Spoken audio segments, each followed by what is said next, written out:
एवढा मोठा मासा आणि ते पण बोट क्लबला. तर आज बोट क्लबला नेहमीप्रमाणे प्रॅक्टिसला आलो होतो. प्रॅक्टिसला जास्त कोणी नव्हतं, नवीन खेळाडू आले होते, त्यामुळे त्यांना खरंच पोहता येतं का नाही ते बघत होतो.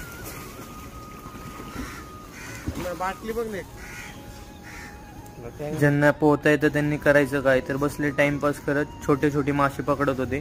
त्यांना फिश टँक मध्ये टाकायचे होते.